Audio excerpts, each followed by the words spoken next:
Las opiniones y comentarios expresados en el siguiente espacio son exclusiva potestad de quienes lo emiten. Esta empresa televisora exime su responsabilidad o participación en los mismos.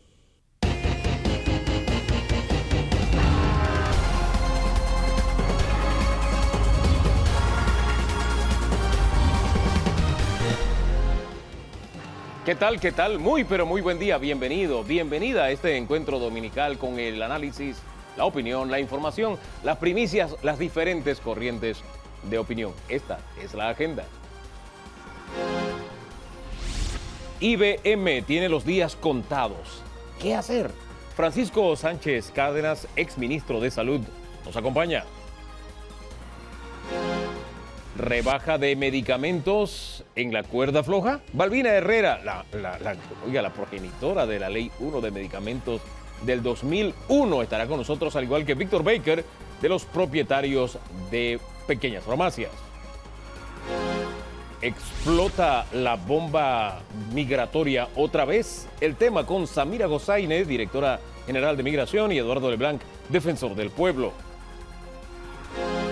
Los independientes en el campo de batalla se están tropezando con el que hay para mí.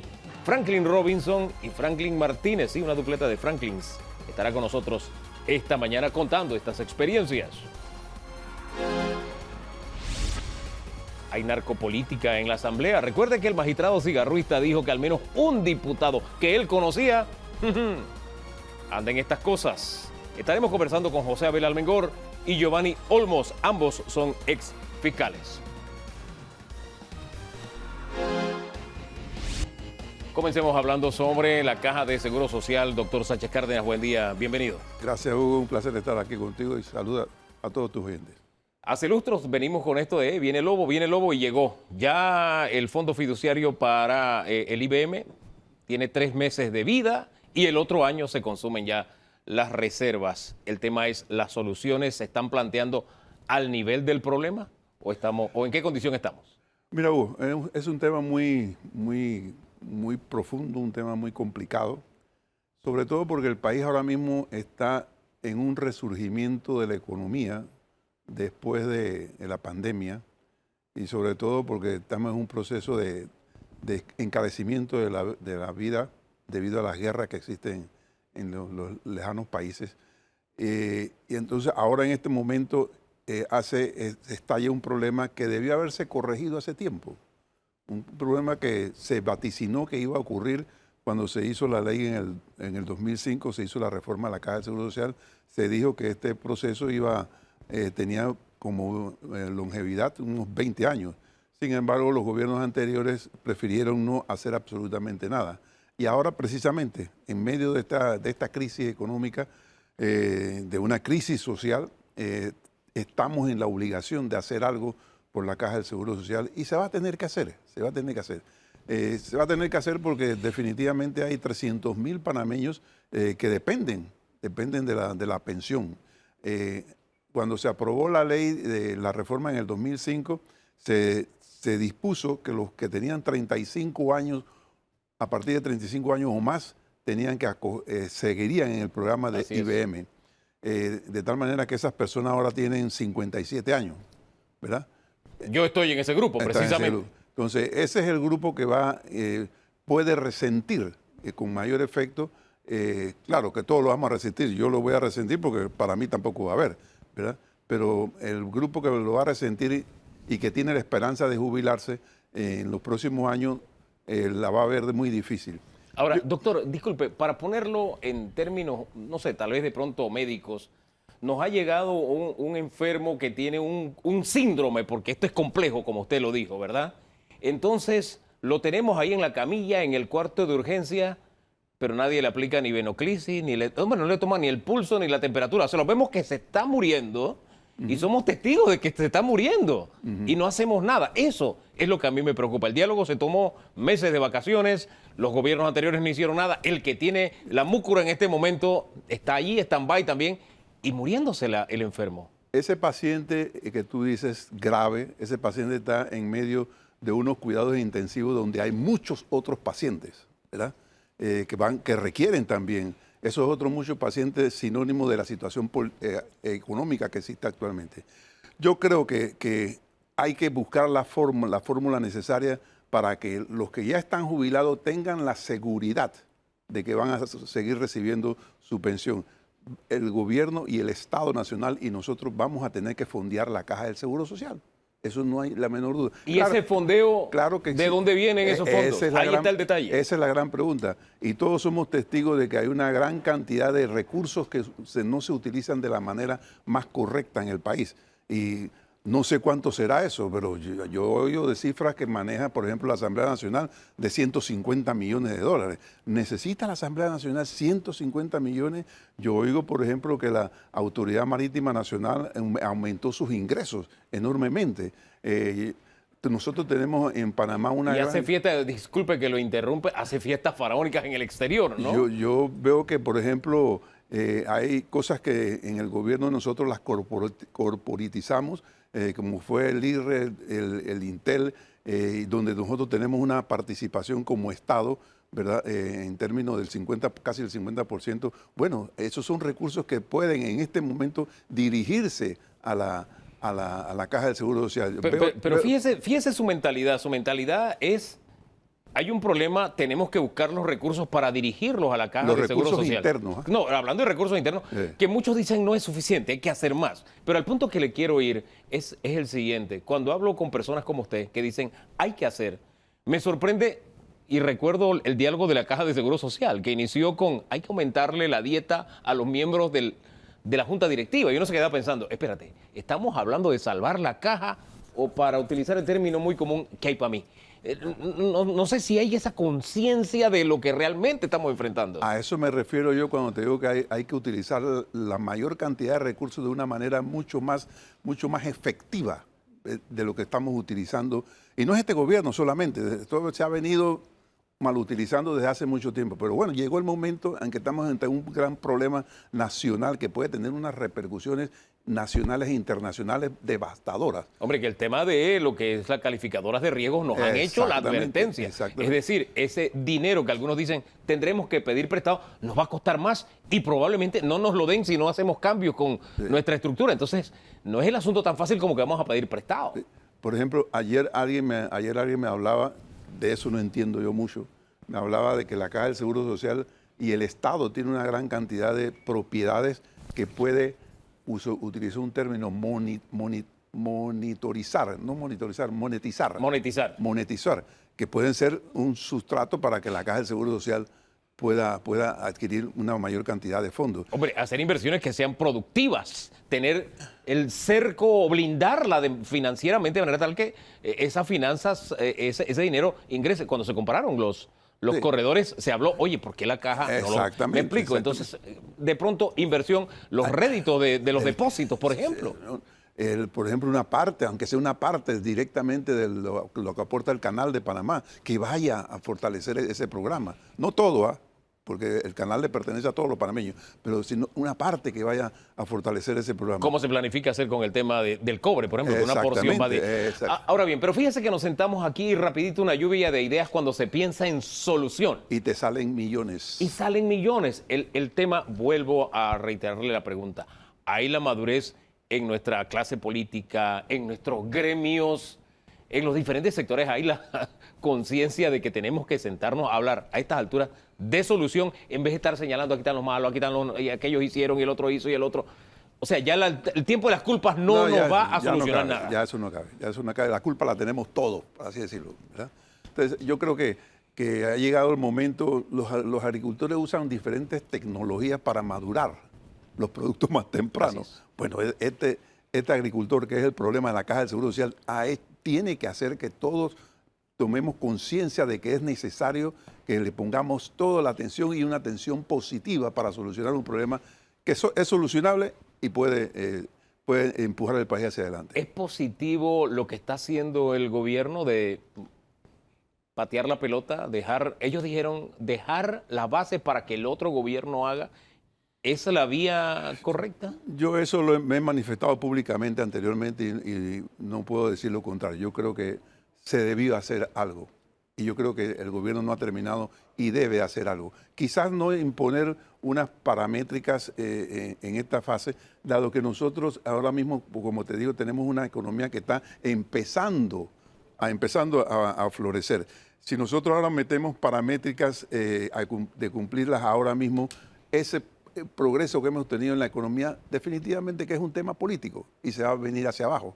Entonces, podemos fortalecer económicamente la Caja del Seguro Social y aplicar unas paramétricas a partir del inicio del próximo gobierno, por ejemplo. Por poner un ejemplo. Por poner un ejemplo. Sí, o de manera gradual, pero en fin. Lo que no podemos seguir haciendo es patear la pelota. Y fíjense lo que le digo, haciendo nosotros como país, patear la pelota, ya no podemos. Y pensando, Hugo, que el problema mayor son dos. El problema mayor es cómo vamos a seguir pagando las pensiones actualmente y el problema a futuro es de las generaciones como la tuya que van a entrar en el proceso de jubilación. En esto de las lluvias de ideas hay quienes dicen, si recuperamos el dinero de la corrupción, solucionamos los problemas de la caja. Solucionamos todo. Sí, bueno, en los últimos 20 años unos 10 mil millones de dólares no le caen mal a nadie esos 10 mil millones. El tema es que eso es como ensillar un gallote, como se dice comúnmente en Panamá. ¿A qué punto lo quiero llevar? Se crea ahora una comisión que le dará seguimiento a los temas de corrupción con la iniciativa de presentar los casos ante el Ministerio Público, ante las autoridades. ¿Ese es un paso en positivo? ¿Es suficiente? ¿Es necesario? Incluso se lo pongo sobre la mesa.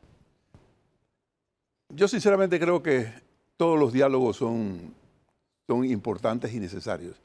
Y creo que como se está tratando ahora de fortalecer aún más el diálogo de la Caja de Seguro Social, es importante. También creo que la justicia debe jugar su papel. Yo considero, Hugo, hay temas importantes en una sociedad. La educación es muy importante, sí, ¿verdad? La salud es muy importante, pero nada de eso tú lo consigues si tú no tienes una buena justicia en el país. Si tú no tienes una buena justicia en el país, tú no consigues ni democracia ni consigues nada. Entonces yo sí creo que es necesario que el país entre en una especie de culturización de lo que es justicia, ¿verdad? Y de lo necesario que es la justicia para poder que este país siga adelante. Y estamos en el sentido contrario, nosotros estamos devalorizando lo que es la justicia y cada día estamos peor. ¿Esta comisión desvaloriza? No, una comisión tiene que valorizar, tiene que tener el objetivo de valorizar la justicia. Y la misma sociedad, no solamente la comisión, la misma sociedad tiene que entrar en un proceso de tomar conciencia de que la justicia es el principal motor de desarrollo económico, social y moral de un país. O sea, ¿es un paso en la dirección correcta esta comisión, le pregunto? ¿Cuál es la comisión? ¿La comisión anticorrupción? Sí, todas las comisiones que se vayan en el sentido de mejorar lo que está defectuoso es positiva. Es positiva. Así lo entiendo yo. Doctor, es que me quedé pensando, lo que necesitamos, yo no sé, yo siento en este país es certeza del castigo y que las instituciones funcionen. Justicia. Y me quedo pensando, una comisión va a lograr que eso que por años estamos pidiendo, que se pidió en la época de la dictadura, se gritaba en la calle, justicia, justicia. ¿Lo vamos a lograr con una comisión? Me pregunto yo. Una comisión que tiene que hacer unas recomendaciones y tiene que haber una voluntad política y social de realizar lo que cualquier comisión vaya a dar como resultado. Yo creo que siempre los debates y las reuniones, si se toman en serio, tienen algo de positivo. Yo coincido con usted, pero coincido con los benedictinos que dicen, ellos tienen una frase, trabajar es orar, o sea, ellos oran trabajando. Entonces yo creo que tenemos que hacer y tenemos que planear y tenemos que discutir, pero tenemos que, ya es hora de que nos pongamos los pantalones largos, ¿no le parece? No, y es que la situación, Hugo, yo tengo mi buena cantidad de años encima y el país que yo estoy viendo es el país que yo nunca imaginé que íbamos a tener. A ver, explíqueme más eso. Yo he vivido muchas épocas en este país, he vivido épocas muy duras, he vivido épocas de mucha dificultad política, pero a donde hemos llegado en valores, a donde hemos llegado en corrupción, a donde hemos llegado en maleantería, yo nunca lo había visto a los niveles que lo estoy viendo y en los niveles sociales que se están viendo. Doctor, en esa línea, fíjese, me acabo de recordar lo que dijo el magistrado Alberto Cigarrista, ahí donde usted está sentado. Él hablaba de la narcopolítica y fue categórico, sí hay narcopolítica, y narró una historia. Y terminaba esa historia diciendo, y hoy, o sea, hablando de narcopolíticos, hoy es diputado, un actual diputado. El punto es, a propósito de enmendar y corregir, primero, saber si usted tiene el mismo diagnóstico de la narcopolítica y segundo, ¿no cree que ya es la hora de decir nombres y que nos sinceremos de qué es lo que nos está pasando, que nos está corroyendo? Yo no critico al magistrado Cigarrito, yo no lo critico. Y no me siento ofendido, por lo que él dijo. ¿Usted no siente que la pedrada cayó en su ojo? No. En absoluto. Eso de que todos robamos no lo tocó a usted. No, señor, y estoy seguro que la mayoría de este país, y él lo sabe también que la mayoría de este país no somos gente deshonesta. Ahora, ese es el primer capítulo de lo que dijo. El otro capítulo fue, sí hay narcopolítica y uno es diputado. Ahí ya nos llegó el momento de sincerarnos, dar nombre y... Este tema de la narcopolítica, Hugo, es un tema viejo que no sale con Cigarrito, es un tema que conocemos desde hace tiempo y que muchos ministros anteriores también lo han dicho, ¿verdad? Y yo creo que es cuestión de la justicia, ¿verdad? De los mecanismos de justicia que tenemos, de si hay esa sensación, esa noticia crímenes, como llaman los abogados, que se investigue, en una sociedad seria. Si el magistrado dijo eso, aunque es magistrado y quizás no debió haberlo hecho por ser magistrado, pero es un ciudadano que lo está diciendo, es que se investigue quiénes están participando en esa actividad. Es que yo lo mido por la investidura, es el magistrado presidente del Tribunal de Cuentas, fue magistrado del Tribunal, de la Corte Suprema de Justicia, fue diputado de la República. Sí. Entonces, no sé, siento que por la investidura ya hemos llegado al punto en que me entra la duda, ¿será que ya hemos llegado al punto de tolerar? Sí, existe, pues, y, porque lo ha dicho hasta un presidente, lo ha dicho un ministro de Seguridad, y no sabemos quiénes, hago la pregunta, ¿no es el momento de decir quiénes y de investigar realmente? ¿A quién le toca investigar? ¿A quién le toca investigar? A la entidad encargada de investigar, ¿verdad? No tomarlo como que él debió haber ido al Ministerio Público. No, señor. Si una persona de esta naturaleza hace esa denuncia, oiga, venga acá, vamos a hablar. ¿De qué está hablando usted? Que tome la iniciativa. Sí. Ahora, el punto es que en los diputados dirá el Ministerio Público, ese muerto no lo cargo yo, no me toca a mí, le toca a la Corte. Y seguimos con esto de yo no te toco, tú no me tocas, tú no me investigas, yo no te investigo. Que son las reformas que hay que hacer en el futuro de este país para que eso no suceda. Son las reformas de fondo que tenemos que enfrentar. Cierro con el tema medicamentos, doctor, porque esto de lo que dijo el magistrado lo vamos a abordar en el último segmento hoy en el programa. Cierro con el tema medicamentos. No se ha podido concretar al 100% este 30% de descuento que se anunció. ¿Qué hacemos con este problema? La única solución desde mi punto de vista, y puedo estar equivocado, es abrir el mercado lo más que se pueda. Y siempre manteniendo la seguridad y la eficacia de los medicamentos.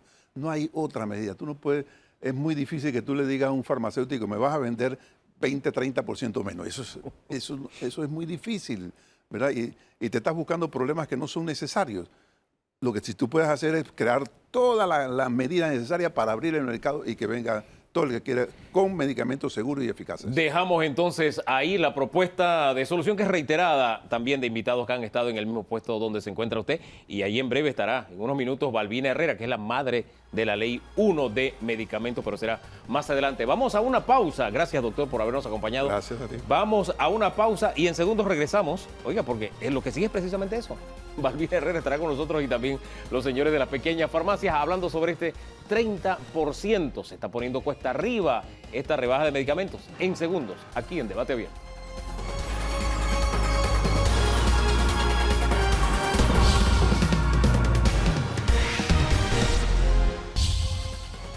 Después de 2 semanas de entrada en vigencia de la rebaja por decreto de medicamentos, está en la cuerda floja. Está en la cuerda floja porque se han presentado acciones legales contra la decisión de gobierno. Está precisamente el representante legal de los pequeños distribuidores, no, de las pequeñas farmacias, dueños de pequeñas farmacias con nosotros, Víctor Baker, bienvenido, y Balbina Herrera. Y es la madre de la ley 1 de 2001, ley de medicamentos, ¿no? Ley de medicamentos. Oiga, por curiosidad, ¿cuánto tiempo tardaron ustedes en consultas para esa ley? 2 años. 2 años. Oiga, y 21 años después, claro, estamos hablando de una ley que ha sido efectiva, ¿no lo ha sido? ¿En qué medida lo que estamos viviendo con estos precios altos se le deben a la ley o al no uso de la ley? Al no uso de la ley. Explíqueme más eso. Primero porque uno de los temas fundamentales que tenemos en la ley 1 del 2001 son el tema del precio de los medicamentos, el precio tope, que es el artículo 106, pero también tenemos el tema de cómo comprar cuando hay desabastecimiento en la Caja del Seguro Social y el Ministerio de Salud. Disculpe, o sea que esta medida del desabastecimiento crítico Ajá. que se está usando ahora ya está establecida en la ley. Claro, estaba en el artículo 40 y 40, eso ya estaba allí y fue modificado en el 2019 con una ley que se dio también y ahora se está aplicando. Eso estaba en la ley. O sea, es una herramienta que no hemos usado a través Que del no tiempo. hemos usado a través del Porque tiempo. aquí hemos tenido desabastecimiento, no crítico, sino permanente, y no se había utilizado. Pero te digo por qué. A ver. Porque la Caja del Seguro Social y el Ministerio de Salud, que son los mayores compradores del tema de los medicamentos, los gobiernos subsiguientes que vinieron no quisieron sentar en la mesa a todos los actores. Y la Caja del Seguro Social hacía por su lado lo que creía conveniente de la ley y también el Ministerio de Salud. Pero una de las cosas importantes que se toma ahora como el tema de los medicamentos como un tema de Estado, que yo creo que es lo fundamental, donde el Estado panameño dice, ¿sabes qué? Como gobierno, ya esto no es un tema de Caja del Seguro Social, el Ministerio de Salud, vamos a sentarnos con todos los actores y vamos a tocar el fondo del problema. Sin embargo, los dueños de las pequeñas farmacias dijeron, a nosotros no nos llamaron nunca y nos ponen una rebaja del 30%. El resultado es que 15 días después presentan una acción legal, o dos acciones legales son, ¿no? Correctamente. Sí, a Son ver, dos acciones legales. Una de nulidad y otra de ilegalidad. Una de nulidad y otra de inconstitucional. Inconstitucional. Explíquenos mejor eso. Es correcto. Lo primero que tenemos que entender cuál ha sido el contexto mediante el cual se emite el acto administrativo. El contexto, en términos generales, ha sido una comunicación social de afectación, de descontento en cuanto al tema de los medicamentos. Que ha sido permanente a través de los años, a Y en ese propósito. contexto se crea la mesa única de diálogo para discutir estos temas. Sin embargo, el decreto número 13, mediante el cual interpusimos acción de nulidad ante la Sala Tercera, y la resolución número 82, que también presentamos una acción de inconstitucionalidad, nunca en ningún espacio de conversación se tomó en cuenta los criterios técnicos de aquellos agentes económicos que están en la cadena de comercialización. Bien, ¿contra qué artículo de la Constitución atenta esta medida? La resolución 82 ataca directamente, viola directamente el artículo 287, numeral 4, si no me equivoco, exactamente. Este artículo básicamente establece que los reglamentos de las leyes tienen que ser por medio del presidente y el ministro encargado. No obstante, el ministro de Comercio y Industria emite la resolución 82, mediante la cual amplía, sin tener la facultad, el decreto ejecutivo número 13. Esa ampliación solamente la puede hacer si en el decreto se le delega esa facultad. Así lo han narrado ya criterios jurisprudenciales, tanto del Pleno de la Corte e incluso también de la Sala Tercera. El ministro no podía ampliar facultades que el decreto no le establecía expresamente. Esa ampliación sin la facultad de delegación constituye un vicio de inconstitucionalidad, porque la única autoridad que tiene la competencia para reglamentar una ley y establecer medidas generales es el órgano ejecutivo, cuyo representante legal es el presidente de la República. Usted no es abogada, pero maneja la dinámica y principalmente en lo que tiene que ver con la aplicación de leyes en esta materia. ¿Usted coincide con el punto de vista o no? No, claro que no.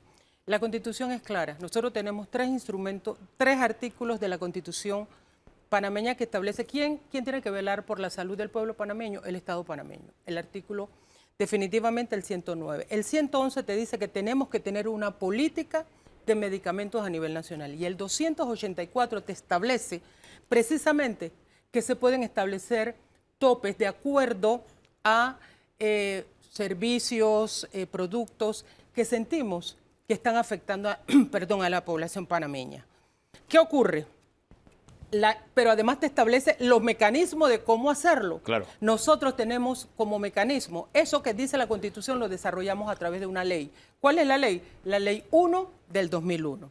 Y luego... Y la medida tomada se está pegando a la ley. Se está pegando por el 106. Claro. Y luego de eso, y es bien importante que se señale, porque se señala, bueno, el decreto 17 que dice el presidente de la República, en su decreto 17 dice, vamos a tomar la decisión del 30% de los medicamentos.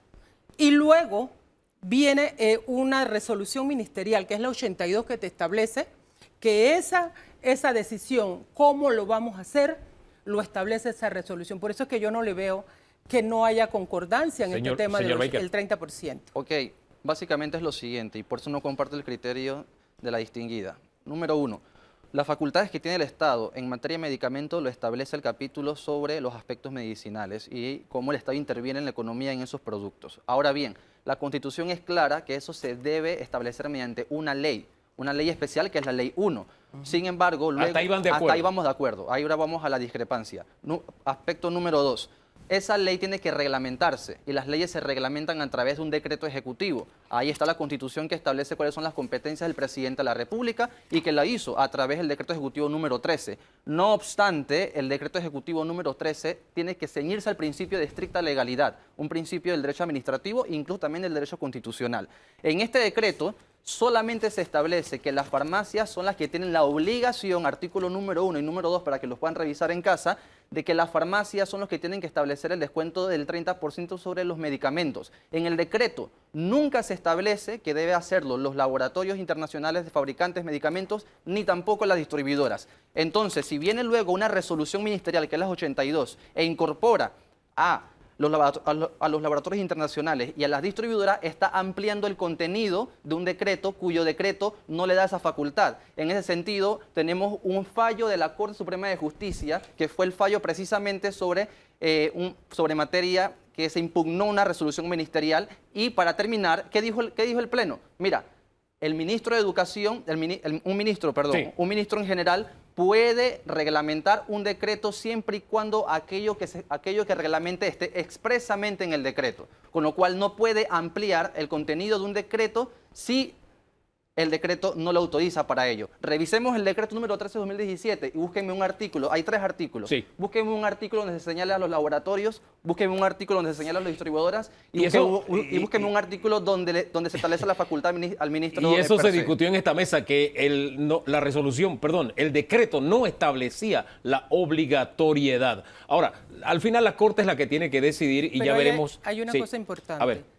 Hay una reglamentación que se aprobó el 16 de agosto del 2022, que es el decreto ejecutivo del presidente de la República, el 115, que deroga lo que fue la reglamentación del 2019 y establece la reglamentación.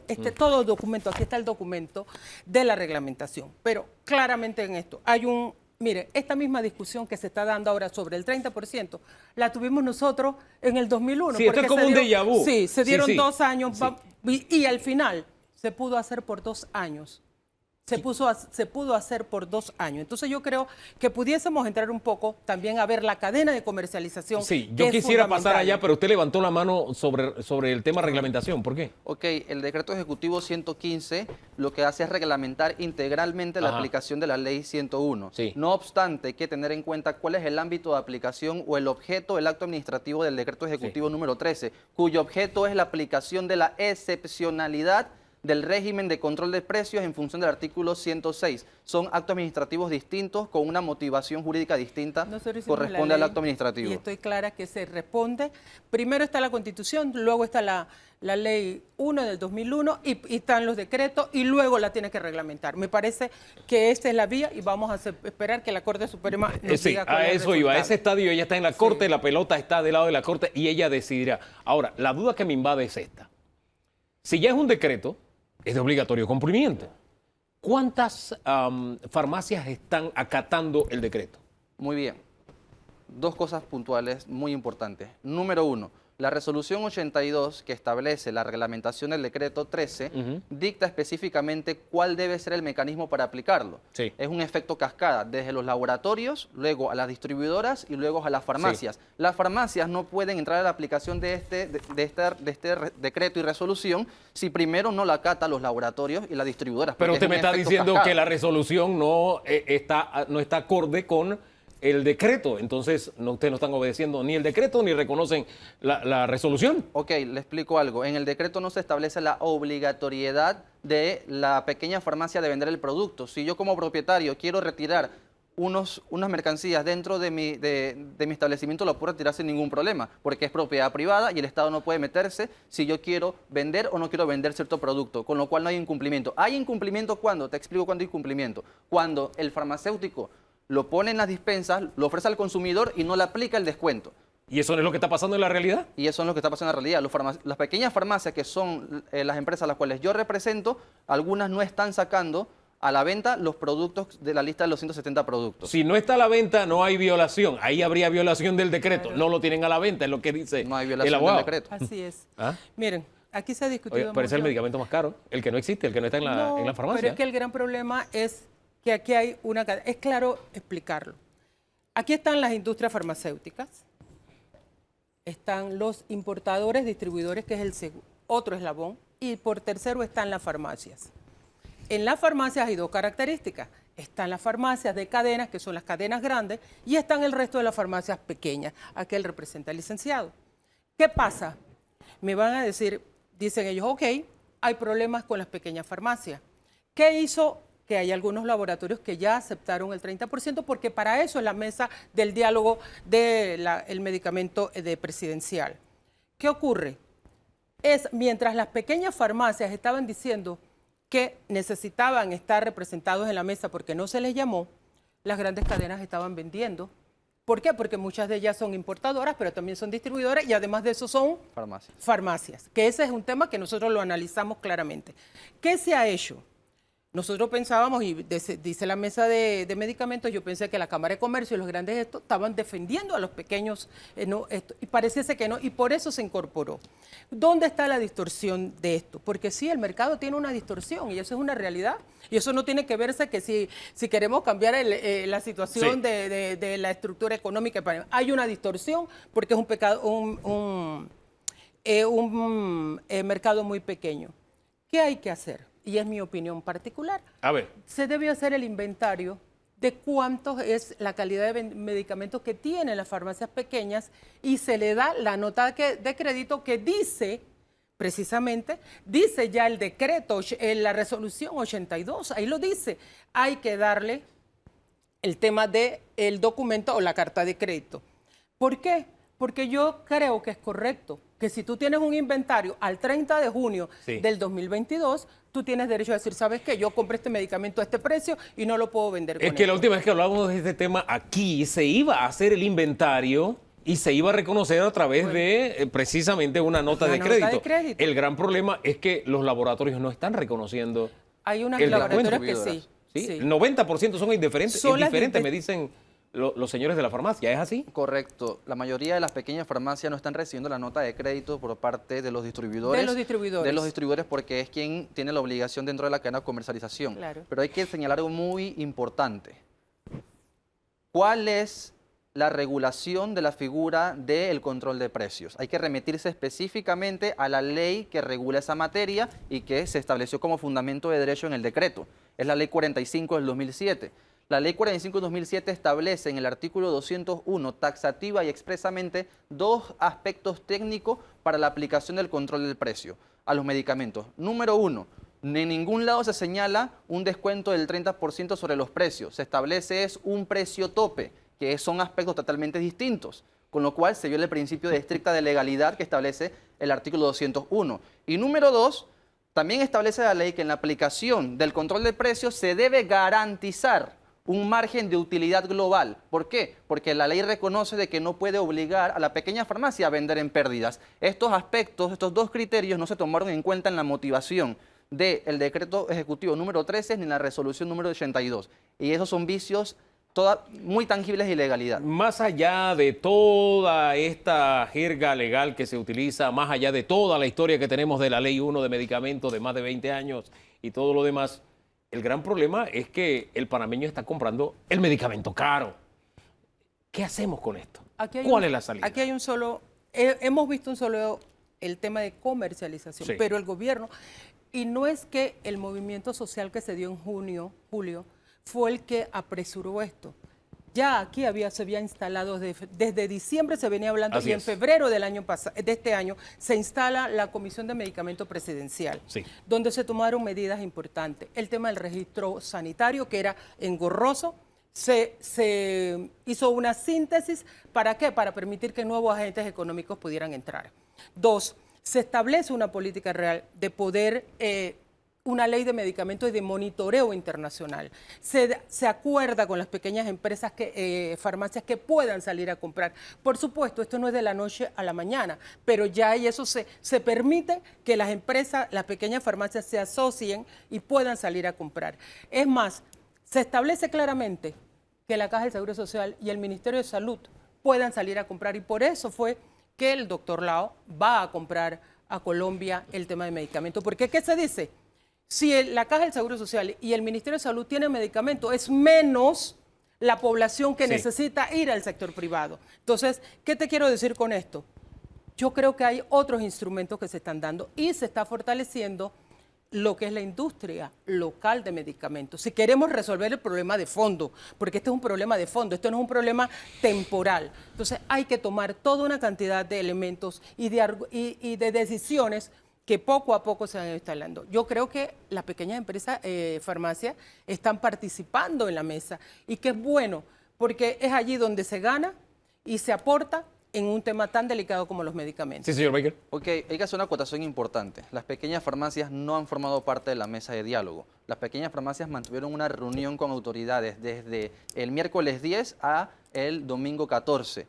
Y se les explicó los criterios técnicos y eso fue básicamente ignorado por las autoridades. Ellos no han formado parte de la mesa de diálogo. Eso es un aspecto muy importante porque se establecieron medidas sin el criterio de estos agentes económicos que son importantes. Vamos al tema sobre cómo lograr bajar los precios. ¿Qué es lo que a la postre le interesa al panameño? Nos interesa a todos. ¿Cómo queremos bajar los precios cuando el Estado, primero, distorsiona el mercado con unas farmacias solidarias en donde el Estado es quien compra, quien vende y quien establece el precio? Eso distorsiona enseguida la información entre la oferta y la demanda. Número 2, el control de precio. El control de precio es una medida que ha fracasado históricamente en todos los países y hay un libro muy bueno sobre el control de precios escrito por 2 alemanes que se llama 4000 años de control de precios y salarios, donde se demuestra que históricamente es una medida totalmente fracasada en todos los países. Si no, miren a Venezuela y miren a Cuba y díganme si tienen abastecimiento. Aspecto número 3, ¿qué hay que hacer? Hay que flexibilizar el mercado. Tenemos una entidad que es Farmacias y Drogas con 21 competencias. El nuevo decreto ejecutivo 15 establece que Farmacias y Drogas tendrá 3 meses. 3 meses para dar el permiso para la importación de los productos a los agentes económicos. Farmacias y Drogas, en la lista de requisitos que está en el artículo 370 y pico, si no me equivoco, el del decreto 115, establece más de 27 requisitos para que operen las pequeñas farmacias. Y número 3, más de 71 impuestos o tasas que cobra la Dirección de Farmacias y Drogas. ¿Cómo vamos a bajar los precios con una burocracia excesiva? En este país, si hay un cliente que compra medicamentos a este mismo grupo, es el Estado panameño. Lo compra 900 millones de balboas al año, compra en la Caja del Seguro Social y el Ministerio de Salud. Oye, hay que hacer valer ese músculo en el mercado, ¿cómo definitivamente. tú me vas a decir? Es así. En fin. No podemos hablar de otra cosa. Este es un tema que hay que seguir en la mesa y, ojo, la Cámara de Comercio y APED estaban en la mesa y aprobaron. Y el señor Orlando Pérez estaba en la mesa cuando se discutió. No creo que sea es incorrecto decir que no estaba en la mesa. Que no se sentían representados es otra cosa. El tiempo se nos acabó, lo lamento. El tiempo se nos acabó, estamos pasados. Vamos a seguir abordando este tema como lo hemos hecho hasta ahora. Lo cierto es que desgranar esta mazorca es bien difícil, como estamos viendo, y a la postre seguimos comprando medicamentos caros. No se ha podido aplicar la ley en su totalidad o el decreto en su totalidad y está pendiente de que la Corte tome una decisión. Aquí hay mucho camino por andar y esperemos que se haga corto. Y hay que buscar la forma de hacerlo corto. Este año, más de 100.000 migrantes han pasado por la selva de Darién. ¿Vuelve a estallar la bomba migratoria? Es la gran interrogante y es el tema que abordamos en el próximo segmento aquí en Debate Abierto. Sigue con nosotros.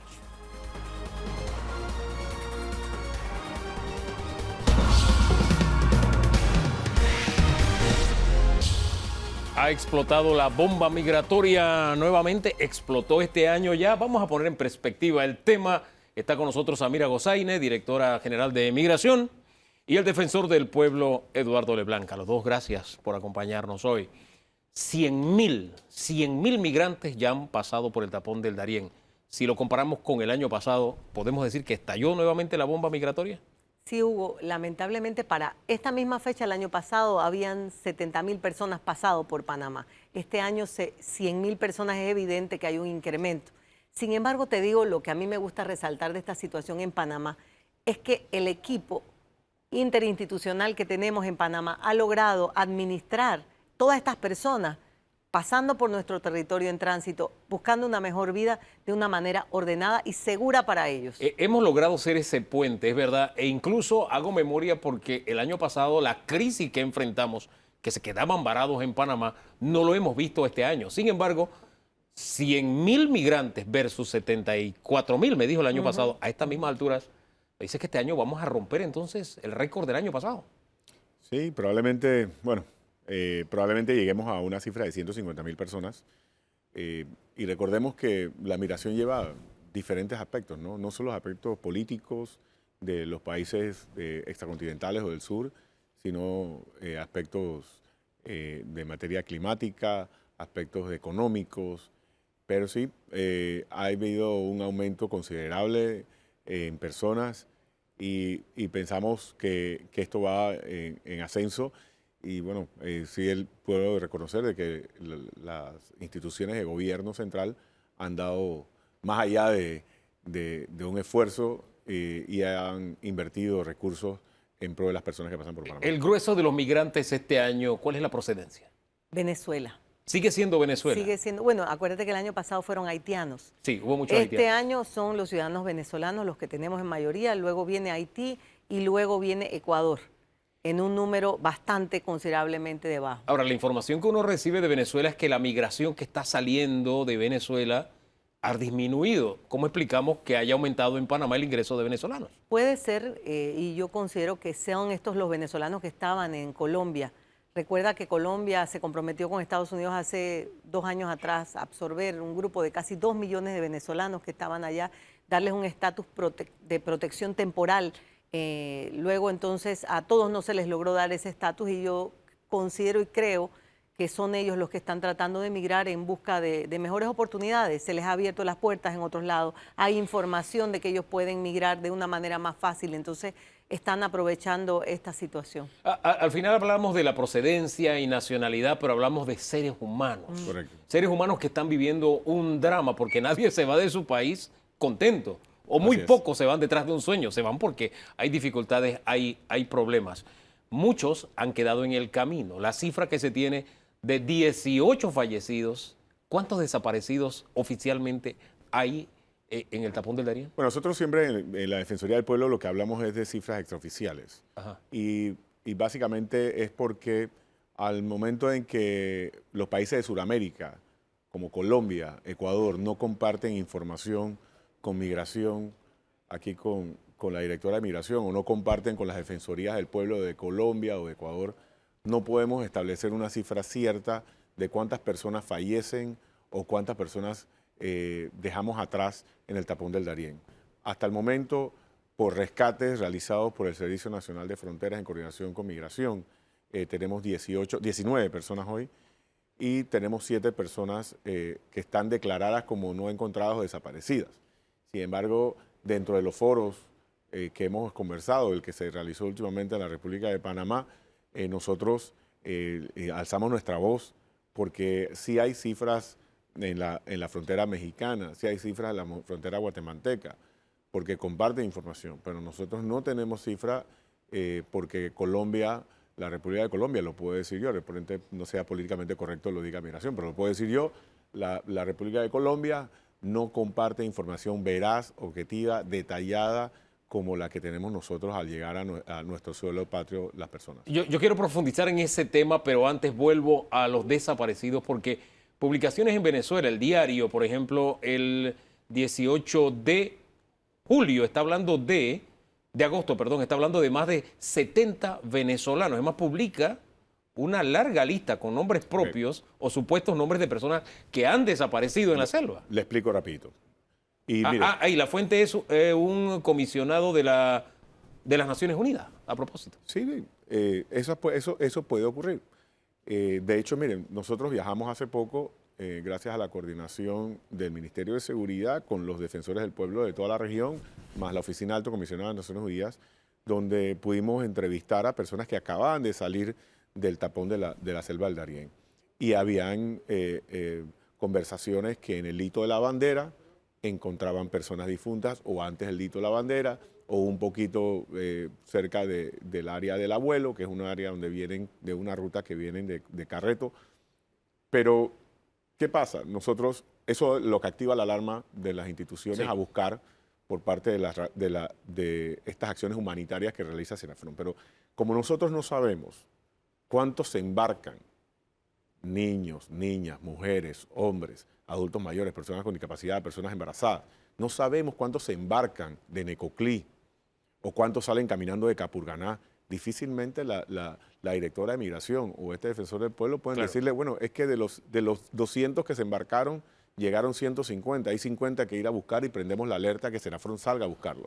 Sí, Samira. Y en eso, Hugo, te quiero decir que lo que dice el defensor es correcto. No solamente eso, yo quiero resaltar que de las 100.000 personas que han pasado, tenemos historias de tal vez estos 19 fallecidos. A los demás, las instituciones del Estado en Panamá, en lo que a nosotros respecta, le hemos podido dar atenciones de salud, atenciones hospitalarias cuando son requeridas, le hemos podido dar un lugar donde quedarse, los hemos acompañado para asegurarnos que el crimen organizado no se aproveche de ellos y no les cobre por trasladarlos desde Darién hasta Panamá, hasta Costa Rica. Lo hemos acompañado, pero además te quiero decir, hemos hecho 70 misiones de rescate, donde hemos logrado rescatar familias, niños, niñas, mujeres, personas embarazadas. Entonces, creo que es importante que destaquemos la labor del Ministerio de Salud, de la Cancillería, de SINAPROC, del Ministerio de Gobierno, de la Defensoría del Pueblo, de las instituciones internacionales, porque las Naciones Unidas también nos ha acompañado a través de OIM, y sobre todo de Senafrón, el Senan, que acompañan a Migración en nuestra tarea día a día. Y todo eso es destacable y qué bien que lo pone sobre la mesa, pero yo soy de la formación de la oveja perdida. O sea, las 99 están ahí bien guardaditas, qué bien, pero se perdió una, hay que buscarla. Y de 70 venezolanos desaparecidos que se reportan en Venezuela a 7 que se reportan en Panamá, como que hay un mundo demasiado grande, una distancia muy grande. En eso nosotros trabajamos, en eso es nuestro deber. Nosotros y Naciones Unidas tiene un eslogan que no dejar a nadie atrás.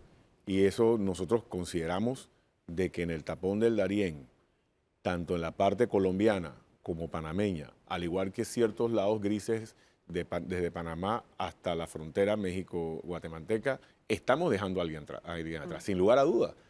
Por eso también hablamos de que hay un subregistro, hay subregistros, y no es porque falla del gobierno panameño. Yo no soy defensor del gobierno panameño, soy defensor del pueblo, pero es una verdad. Si el gobierno colombiano, si Migración Colombia, a quien yo me he podido reunir con el director anterior de Migración, no nos comparte información, data de cuántas personas vienen en el camino, o por lo menos también, como lo hemos dicho, no alertan a las personas peligro de muerte en pasar en el Darién. Te encontrarás con esto y esto. No, eso no está ocurriendo. Hemos alertado a las organizaciones internacionales para eso, para que no dejemos a nadie atrás y sin lugar a duda, estamos dejando a las personas atrás.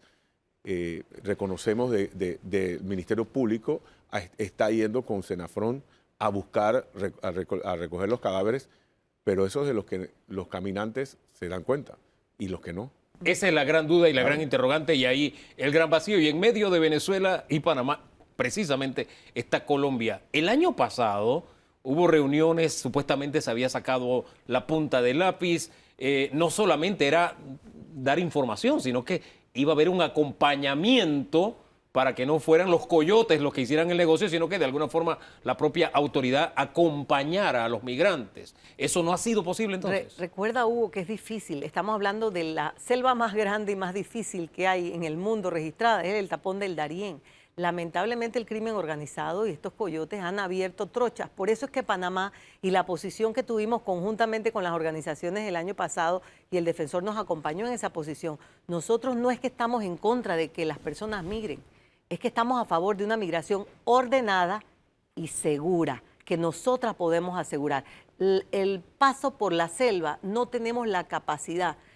Si tú pudieses acompañar a Senafrón un día en esas incursiones en la selva, verías lo difícil del camino. Es una selva súper tupida, muy peligrosa. No existe la posibilidad que nosotros tengamos puestos de control fronterizo formales. Colombia creo que tampoco tiene lo mismo. Es más, ellos insistieron en que es un área donde está operando el cartel del Golfo, en el área de Colombia, cuando salen estos migrantes. Entonces, es un tema bastante difícil de controlar y de que acompañemos en una selva a las personas. Es que la información que nos llega vía periodística es que precisamente el cártel del Golfo también está operando con los coyotes en este tráfico de seres humanos. Mientras no haya una acción de las autoridades colombianas, no se le podrá poner un alto a este negocio. ¿Cómo encararlo de aquí en adelante? ¿Ya ha habido acercamientos con el nuevo gobierno?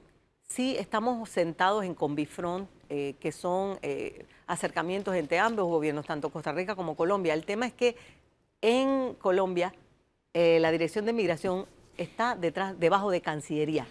Panamá estamos debajo del Ministerio de Seguridad. Entonces, cuando Conbifront se une, es Ministerio de Seguridad y Ministerio de Seguridad.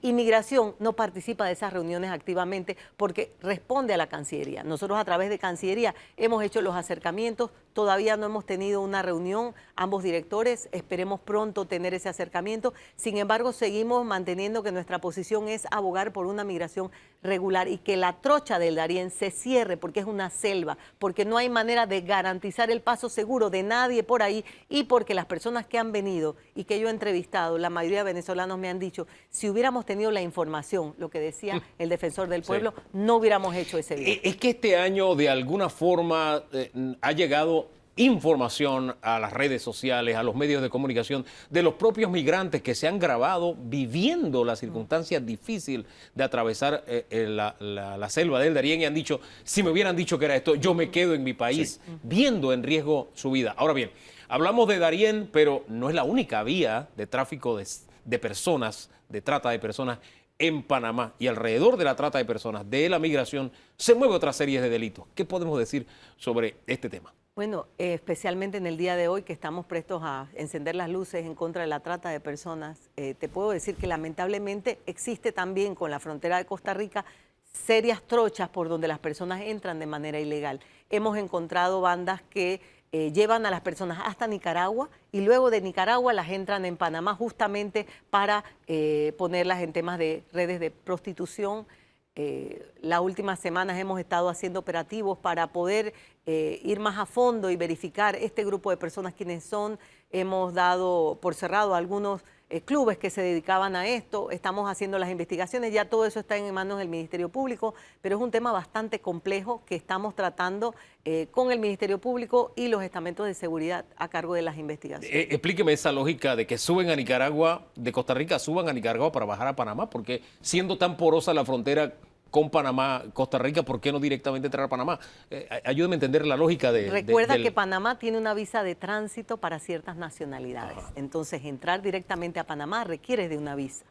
El Consejo de Seguridad es quien determina la aprobación de las visas, inclusive las de tránsito. Entonces, muchas de estas personas no tienen esa posibilidad que se le apruebe la visa, vuelan hacia Nicaragua, donde no requieren visa, y luego entonces entran a Panamá porque su finalidad, en las entrevistas han dicho, es recoger dinero para poderle pagar a los coyotes que los van a llevar hacia el norte. Cuando me habla de clubes, entonces estamos hablando también entonces con finalidad sexual, de tráfico de negocios sexuales. Hay bastante de eso. No solamente, acuérdate que la trata no solamente es sexual, sino también hay trata laboral. Entonces, estamos viendo un poco de todo eso. Es un tema complejo, como te digo, estamos en investigaciones, el Ministerio Público, conjuntamente con la policía y los demás estamentos que estamos involucrados en el tema. Estamos iniciando investigaciones al respecto y vamos a seguir haciendo operativos. ¿Y hasta ahora solo adultos o también hay menores de edad? Hasta ahora solo hemos encontrado adultos, gracias a Dios, en estos temas, ¿no? Es un poco complicado y complejo, pero hemos encontrado adultos, pero jóvenes de 18, 19 años, o sea, personas bastante jóvenes. Y en este nivel, ¿cómo se mueve el tema de Defensoría del Pueblo y salvaguarda de los derechos de estas personas? Que, insisto, más allá de la nacionalidad, su procedencia, a lo que sean sometidos, son seres humanos. Sí. No, bueno, nosotros no miramos nacionalidades. El tema de la nacionalidad lo vemos nada más para un tema de conocer el porqué, claro, pero somos seres humanos.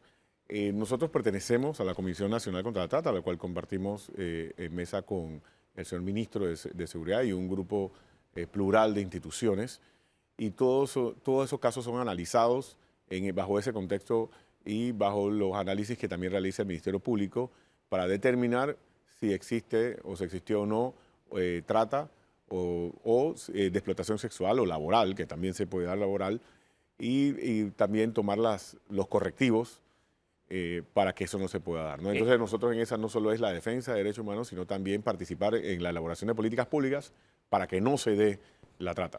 Es que en su caso usted es defensor del pueblo, al estar aquí ellos son pueblo. Correcto. Y la trata de personas tiene varias vertientes, hay muchas variantes. No es solamente con fines sexuales o de explotación laboral, sino también que se da mucho esta industria lucrativa, lo que es el tráfico de órganos. ¿Eso lo tenemos se ha detectado o no? Nosotros no tenemos dentro de la Comisión Nacional de la Trata, no tenemos un reporte de tráfico de órganos en la República de Panamá. Gracias a Dios y no demos malas ideas. Con el tráfico de drogas sí hay relación, porque el Clan del Golfo y la migración por Darién, ahí sí se habla de que están actuando en conjunto. Si las autoridades panameñas no se ponen de acuerdo, los narcotraficantes colombianos y panameños sí se están poniendo de acuerdo. Crimen organizado, te cuento, está en todo. Nosotros hemos hecho, y Senafrón ha hecho una excelente labor, hemos hecho incursiones en la selva. Nada más en lo que va del mes pasado, creo que han detenido más de 25 lanchas, tienen confiscadas de personas que estaban tratando de traer migrantes y traficando migrantes, los hemos puesto a salvo. Pero hay algo que me llama mucho la atención. Senafrón también hace sus giras y pusieron un video en estos días en donde estaban llegando a un lugar donde habían este montón de migrantes en el agua, hasta aquí, y le decían, necesita alguien ser evacuado, necesita alguien ser llevado a un hospital. Y ellos decían, no, solo queremos continuar, déjennos en paz, solo queremos seguir. Entonces es un tema muy difícil porque nosotros queremos protegerlos, sin embargo muchos de ellos inclusive no quieren ni siquiera pernoctar en nuestros albergues. Ahorita mismo estamos terminando nuestro modular en Nicanor, que va a tener una atención para 540 personas, digna, de acuerdo a los estándares de las Naciones Unidas, pero mucha gente ni siquiera quiere quedarse un día, quieren continuar su camino y llegar ¿Cuánto rápido nos a está destino. costando todo esto? El dinero. Te quiero contar que en estos 2 años y medio, 3 años, hemos gastado como Estado más de 50 millones.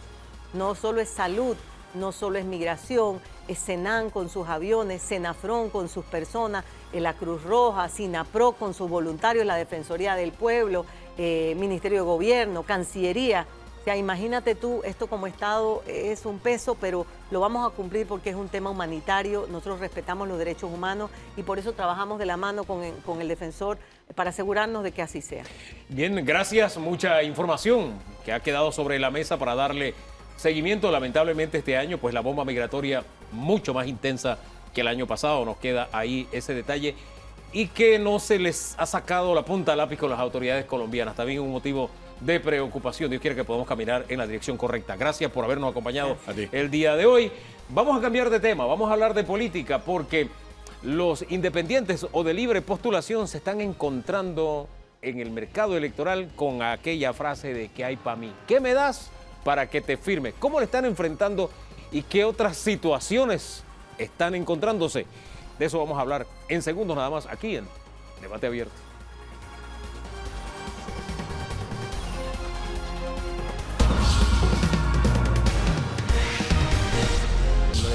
Lo que se están encontrando los precandidatos por la libre postulación o independientes, ¿no? El que hay para mí. Mire que traje este tema porque vi un post que publicó Franklin Robinson, que nos acompaña. Bienvenido, Franklin. Gracias.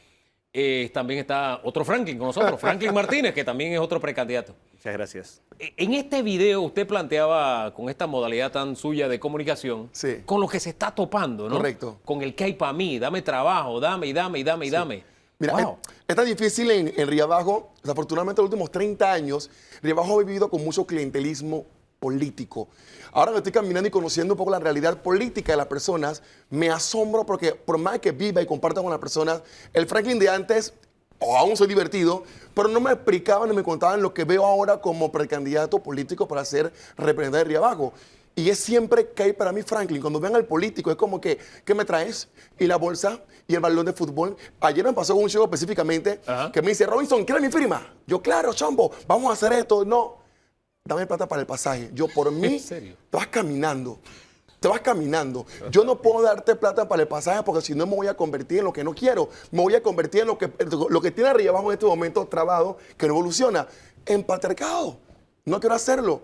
Y el chico lo entendió, me miró y dijo, Fren, tienes razón. Yo quiero que vayamos al post para seguir conversando del tema.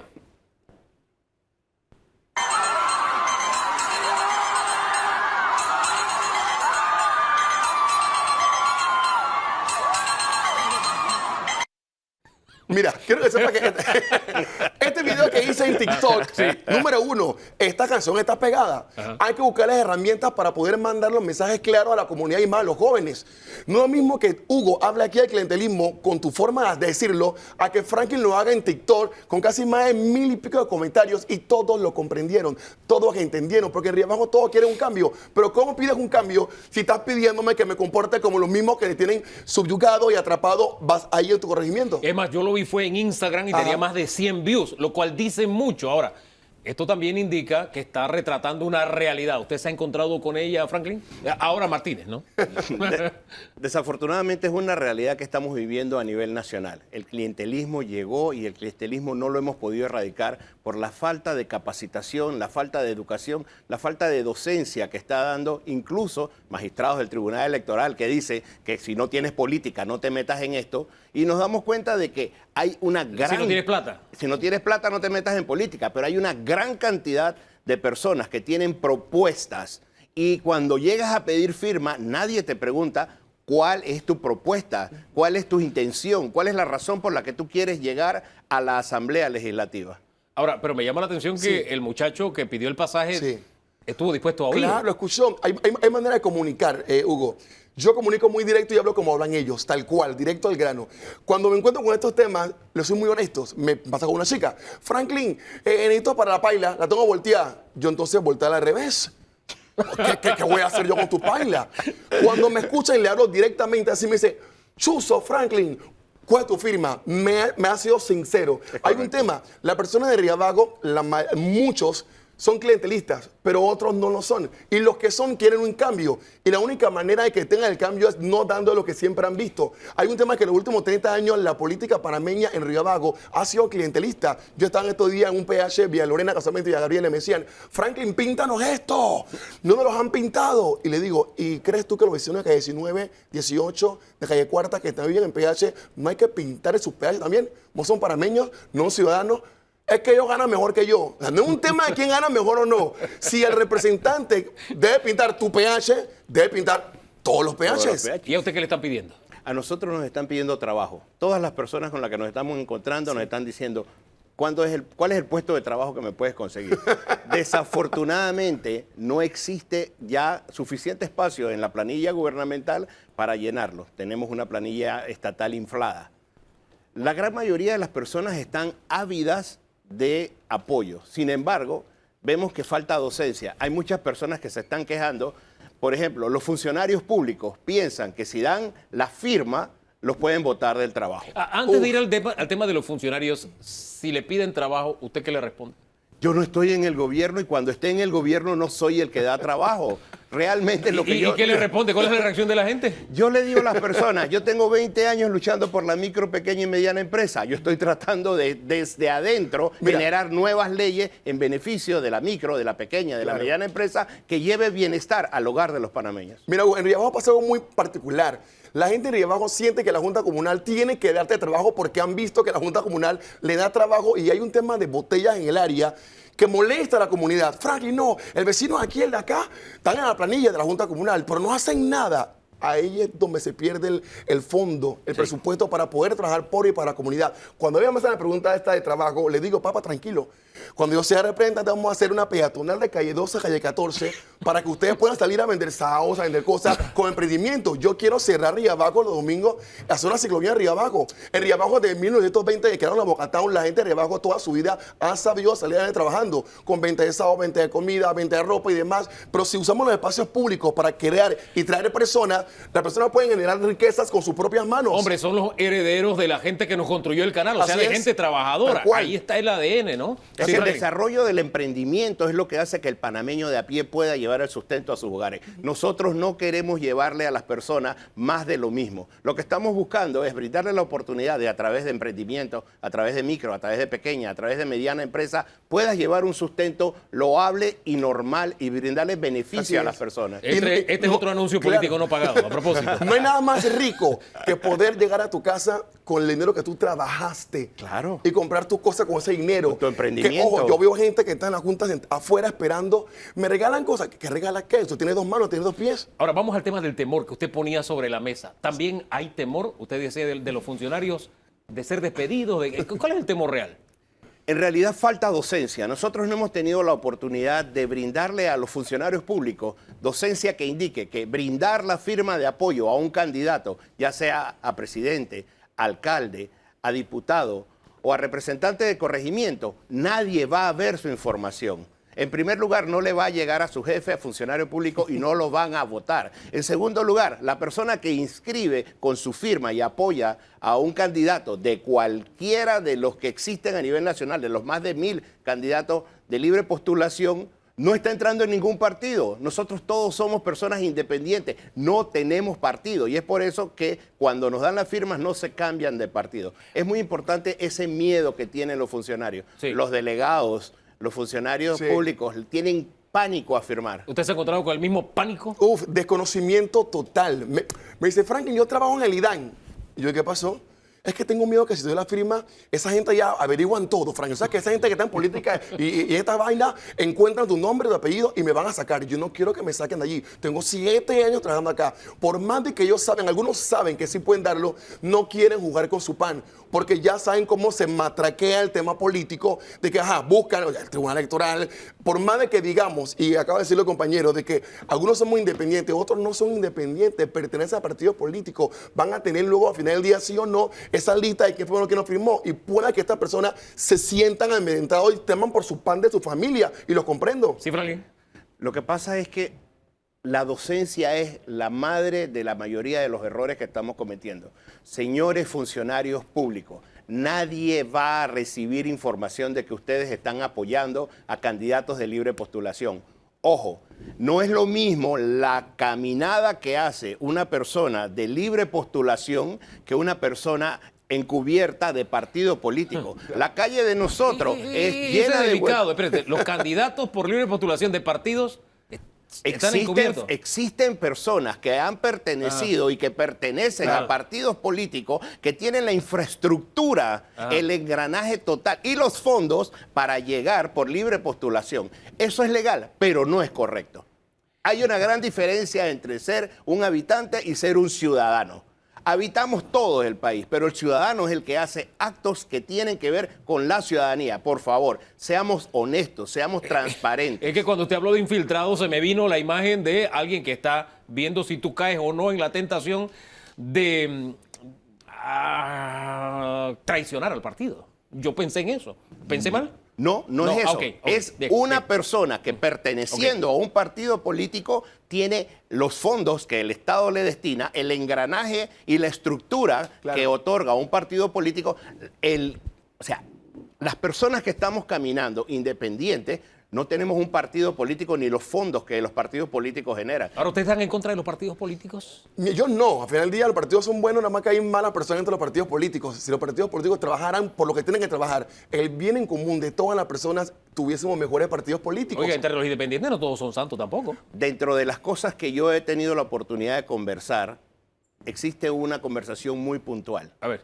¿Por qué la Asamblea tiene mala fama? ¿Por qué el gobierno tiene mala fama? ¿Por qué los ministerios tienen mala fama? Porque las personas buenas dejamos en manos de no personas buenas el manejo de la cosa pública. Independientemente de que sean de partidos o independientes. Si usted quiere que el Panamá de nuestros hijos, de nuestros nietos, sea Sí. un mejor país, involúcrese, Es más, sea honesto y entre a la batalla. Y puede involucrarse dando la firma a las personas independientes, porque toca puertas, te dicen, no quiero saber nada de partido político ni de política, yo no voto. O sea, no votas y no ejerces el poder que tienes como ciudadano, luego te estás quejando de lo que está pasando. Ese es el momento específico y real para que tú puedas hacer los cambios, analizar la propuesta de todas las personas, ver qué están haciendo, preguntar y cuestionar. Franklin, ¿qué estás haciendo? ¿Qué vas a plantear para mi corregimiento? ¿Cómo lo vas a hacer? Si tú preguntas, podrás tener buenos candidatos para que puedan competir y ocupar los espacios que dice él. Yo me metí en esto porque me cansé, Hugo, de la política. O sea, me cansé. Yo dije, coño, los políticos dejaron de ser ciudadanos. Es momento que los ciudadanos entremos en la política para poder hacer los cambios. Porque de nada sirve de que uno se queje en redes, se queje en la calle, proteste, si no entramos a hacer los cambios, porque le dejamos los espacios a lo mismo de siempre. Y si los mismos de siempre quedan, va a pasar lo de siempre. Como un ¿Dónde? símil sencillo, Sí, una fácil. Si usted agarra un cuarto, lo llena de víveres, cierra las puertas y se va y regresa a los 3 meses, lo va a encontrar lleno de alimañas. Nosotros hemos dejado de participar en política. La gente buena dejó de participar en política. Debemos involucrarnos en la política, porque la única forma de que este país tenga mejores días es que la gente buena vuelva a estar en la política. Oiga, y la ciudadanía es un ejercicio permanente, no es solamente votar, es un ejercicio permanente. Pero vamos al tema de la plata, porque el que no tiene plata, que no se meta en política, ya incluso hay advertencias a nivel del Tribunal Electoral de uno de sus magistrados.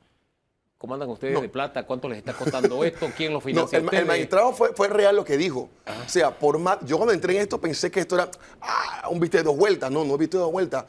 Los celulares cuestan plata y no te lo da el electoral. Que deberían dártelo para que tú vayas a buscar la firma. Los apps cuestan. Ponerle data es por contrato, cuesta. Si tengo a 10 amigos de actividad, son 10 celulares con 10 data, con 10 aplicaciones. Cuando tú vas a ver, son $2,000, $3,000. Encima pagarle a la persona su almuerzo y demás. Sin embargo, hay un tema actualmente que viví el fin de semana que analicé. Yo, cónchale, los independientes que estamos haciendo el trabajo a pulmón, casa por casa, no va a ser mucho más difícil que los independientes que tienen estructura con muchas personas simultáneamente buscando firmas. Cuando yo me enteré, yo quedé así, oh my God, ¿qué es esto? Yo estoy con 6 personas, mis amigos, mi familia, mi mamá, mi tío, mi hermano, y lo pongo por días para caminar.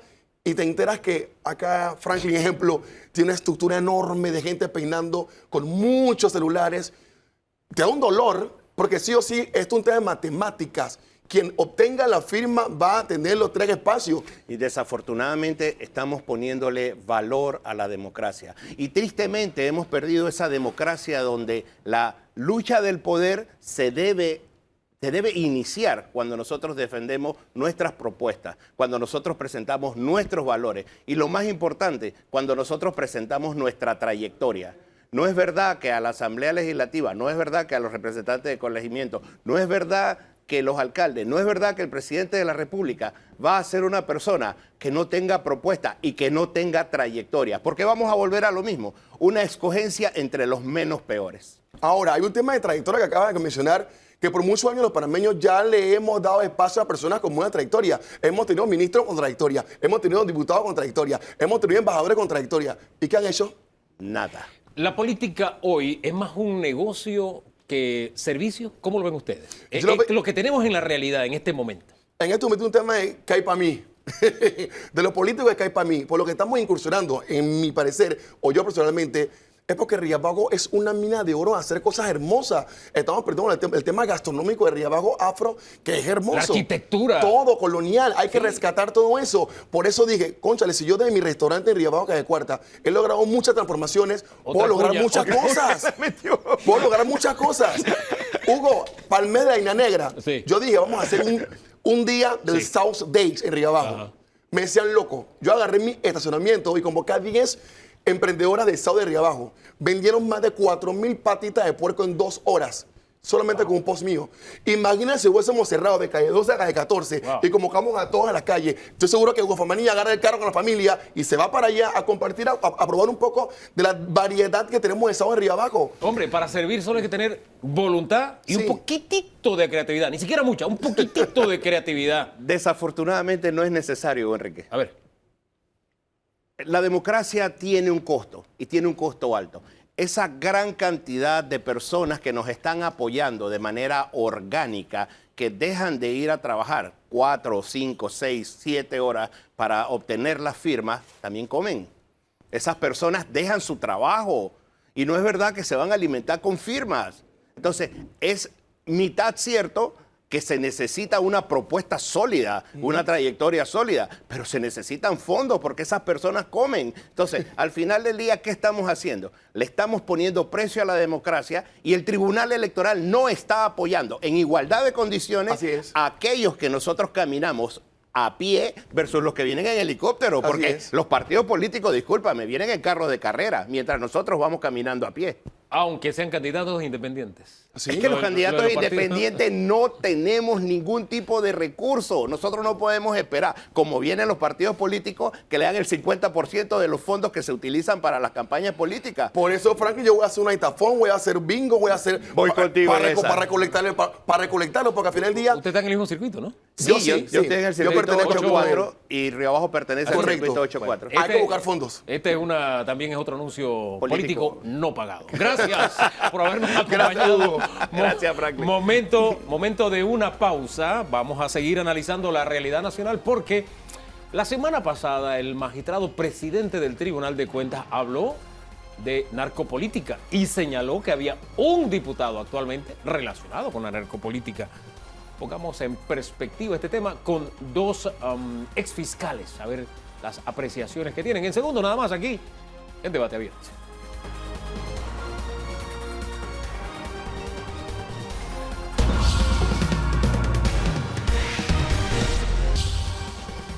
Hemos tocado hoy temas que son como figuritas repetidas. Hablar del precio de los medicamentos, bueno, tenemos décadas hablando de este tema.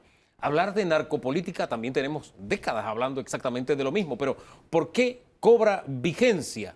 Por esto que dijo la semana pasada el magistrado de Cuentas, Alberto Cigarrista, aquí en Debate Abierto. Hay narcopolítica en el país, tenga la plena seguridad, yo sé por qué se lo digo. Así, contundente, sí hay narcopolítica en Panamá. Ponemos en perspectiva este tema con dos exfiscales. Uno es José Abel Almengor y Giovanni Olmos. A los dos gracias por acompañarnos este día. Muchas gracias. Y no solamente dijo el magistrado de Cuentas, el magistrado presidente del Tribunal de Cuentas, esa frase, sino que habló de un actual diputado. Aquí la bola pica y se extiende con esta figurita repetida, ¿no? En definitiva, esto no es un secreto, es algo que se conoce desde hace muchísimos años. Desde 1994 se viene escuchando el financiamiento de campañas políticas con dineros calientes del narcotráfico.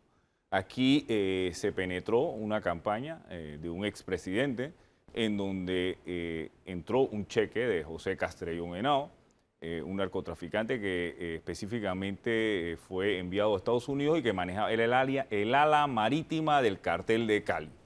Esto ingresó a las campañas. Las campañas siempre tienen que ser muy cautelosas en lo que tiene que ver con su tesorería, con las donaciones, específicamente las donaciones que ingresan, porque esto cada día se va agravando. Y hoy con las pandillas, porque hoy en día las pandillas que se surten del microtráfico de droga están prestando su estructura, no solo para vender sustancias ilícitas, sino para custodiar la venta de drogas que viene del extranjero y para financiar campañas políticas. Bien, es preocupante, sí, que estemos hablando, ya usted citó una campaña política específica, eso fue en los años 90, pero el tema es que seguimos hablando del tema y no surgen nombres. Es más, yo lo pongo en perspectiva.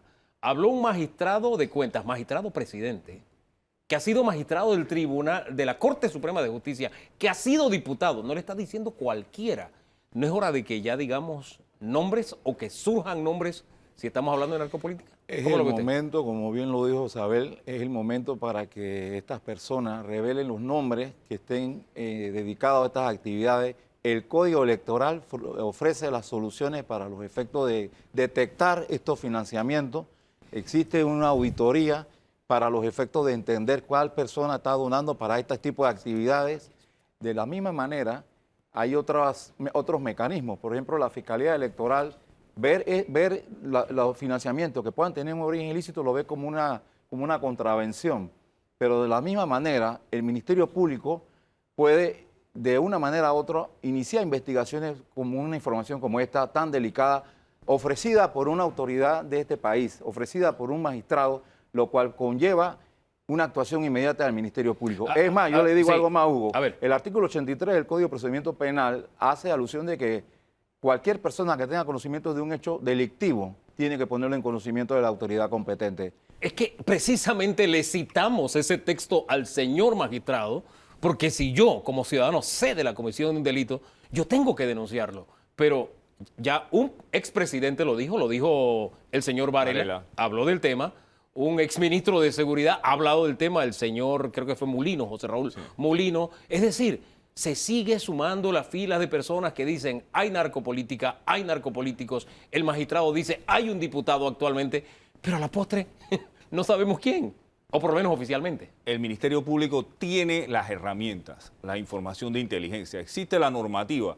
el financiamiento de las campañas políticas con dineros del narcotráfico es blanqueo de capitales, es lavado de dinero y existe la normativa para iniciar este tipo de investigaciones. La normativa está y hay que arrancar porque en este periodo es un periodo demasiado sensitivo porque nos encontramos en la recolección de firmas de los candidatos independientes.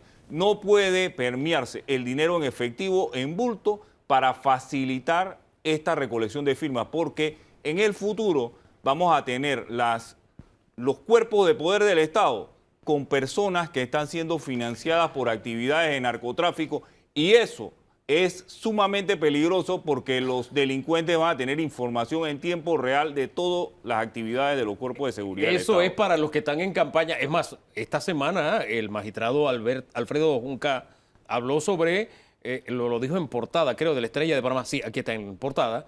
La narcopolítica es un tema que nos tiene muy preocupados. Lo dijo el magistrado también Junca. El tema es que más allá de las campañas, que te digan que un diputado, por lo menos uno, cuando se acaba de detener a un representante de corregimiento, me dice, espérate, la inversión en una campaña es una cosa, pero que en el poder en este momento haya personas que respondan al narcotráfico es peligroso. Pero es que el aporte de dinero en campaña es el inicio de esta microeconomía para que estas personas funcionen. Sí, pero eso entonces, es a futuro. Pero hay una trazabilidad, Sí, discúlpame, Hugo, eso para hay una campaña. trazabilidad entre esas actuaciones primarias para luego entonces cuando ya ocupan cargos públicos. Entonces, ¿qué es lo que ocurre? Que si los partidos políticos incluyen esta información a la auditoría del Tribunal Electoral, obviamente estos auditos deben de publicitarse para que las personas tengan conocimiento de dónde vienen estos fondos. Y la Fiscalía Electoral también tiene un papel y un rol importante. Además que la Ley 23, con relación a la Ley 42, que tiene que ver con el blanqueo de capitales, impone deberes a las autoridades judiciales para que también se investiguen estos hechos. No puede ser, como bien lo dijo Isabel, que estos dineros estén ingresando al país, estas personas ocupen cargos públicos y que permanezcan en los cargos sin ninguna consecuencia penal. Agustín Lara, exgobernador PRD, fue detenido con un cargamento de droga.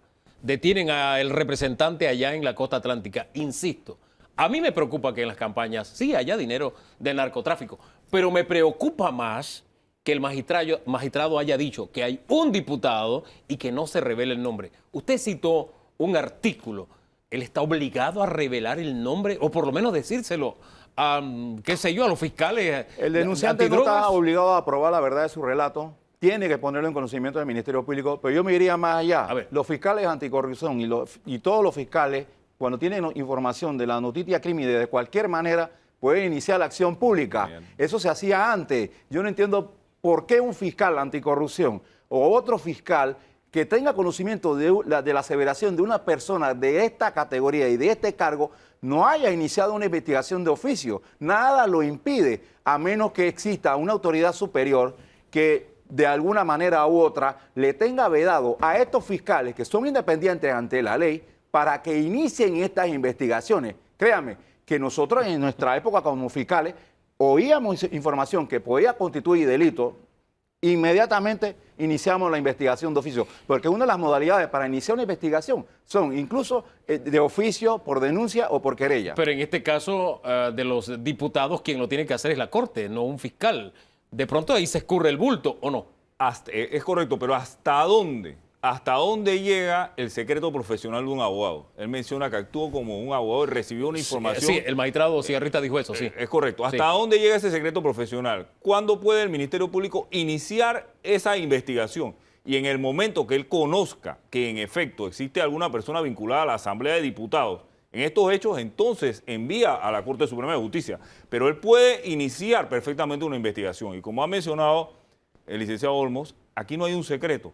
Todas las investigaciones sensitivas que se han realizado en el último año, Damasco, en todas esas investigaciones han aparecido personas vinculadas a organismos de poder del Estado. No solo la Asamblea de Diputados, el órgano judicial, el Ministerio Público, el órgano ejecutivo, que están siendo topos, es decir, que trabajan para organizaciones criminales, entregando lo más importante, información significativa para tratar de alguna manera lograr conocer cuáles son las intenciones de las autoridades. Mira, Hugo, el caso más sensitivo, la detención de una persona que trabajaba en oficina judicial, específicamente oficina judicial de Plaza Ágora, en donde se pide por parte del Ministerio Público todas las diligencias sensitivas como diligencias de allanamiento.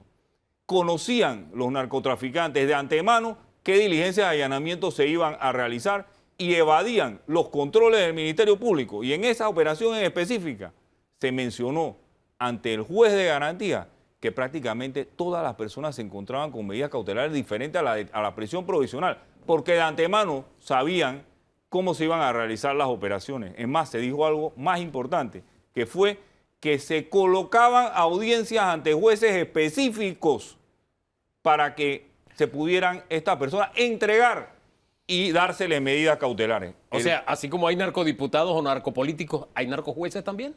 En este momento, Hugo, el nuevo desafío del próximo magistrado de la Sala Penal de la Corte Suprema de Justicia es hacer políticas de conocer al empleado, saber ese empleado qué vinculaciones tiene, cómo está su actividad financiera, si su actividad financiera coincide con los bienes que ha logrado obtener, porque esto se realiza a nivel bancario y que hay que realizarlo a nivel del órgano judicial para evitar este tipo de infiltraciones que son tan delicadas. Ahora, si todo el mundo habla de infiltraciones, si hablamos de un diputado, si hablamos de gobernador, si hablamos de representante, algunos nombres se conocen, otros no se conocen. El punto es, hemos llegado a un nivel de tolerancia de que todos lo sabemos y bueno, vivimos con esa realidad. ¿O qué nos está pasando como sociedad? ¿Cómo lo evalúa usted? Bueno, la tolerancia tiene un límite. Yo pienso que y ese límite lo pone la ley. Lo que pasa es que falta de voluntad de las autoridades de actuar, porque están los instrumentos procesales, las normas sustantivas que imponen ese deber de las autoridades de perseguir y de castigar. Por ejemplo, el artículo 111 del Código de Procedimiento Penal habla de la acción pública, acción pública penal y obliga al Ministerio Público que cuando tenga la noticia de la existencia de un hecho punible de carácter delictivo, iniciará la investigación. Es decir, que nada impide que los fiscales actúen. Es decir, la tolerancia y la percepción, yo veo que la sociedad está a un nivel de que está escéptica, no confía por todas estas cosas que ha dicho muy bien Osabel. Entonces es momento de que las autoridades del Ministerio Público actúen de oficio, actúen sobre todas estas denuncias y lleven a las personas ante los tribunales para los efectos de la responsabilidad penal. Ahora, a mí no me deja de sorprender, nosotros quisimos que aquí estuviera un diputado, citamos al señor Bolota, por ejemplo, que es el que está a la cabeza de la bancada PRD, porque él habló del tema, él por lo menos lo dijo en el periodo de incidencias, pero veo que de este tema se habla y se guarda silencio como si nada estuviera pasando, por eso ponía sobre la mesa el tema tolerancia, porque el hecho de que se guarde silencio lo uno a otro elemento que no sé si es traído de los cabellos, pero uno le invade la duda razonable.